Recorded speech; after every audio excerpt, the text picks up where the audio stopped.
रूस यूक्रेन युद्ध ने यूरोप के सामने सुरक्षा, ऊर्जा और आर्थिक स्थिरता इन तीनों मोर्चों पर गंभीर संकट खड़ा कर दिया है। इस युद्ध ने न केवल महाद्वीप की राजनीतिक दिशा बदली है, बल्कि उसकी आंतरिक नीतियों पर भी गहरा असर डाला है। यूरोपीय देशों की नीतियों पर अब दो तरफा दबाव स्पष्ट दिखता है।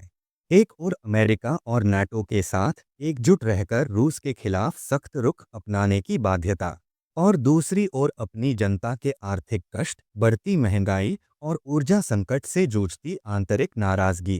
पहले यूरोप की ऊर्जा आवश्यकताओं का बड़ा हिस्सा रूस से आने वाली गैस और तेल पर निर्भर था, लेकिन युद्ध और प्रतिबंधों के बाद यह आपूर्ति लगभग रुक गई, जिसके चलते यूरोपीय देशों को अब अमेरिका, नॉर्वे और मध्य पूर्व जैसे वैकल्पिक स्रोतों से ऊर्जा आयात करनी पड़ रही है।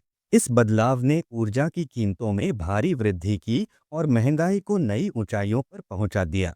अमेरिका लगातार नाटो के सदस्यों पर दबाव डाल रहा है कि वे अपनी राष्ट्रीय आय जीडीपी का कम से कम 2% रक्षा खर्च पर लगाएं।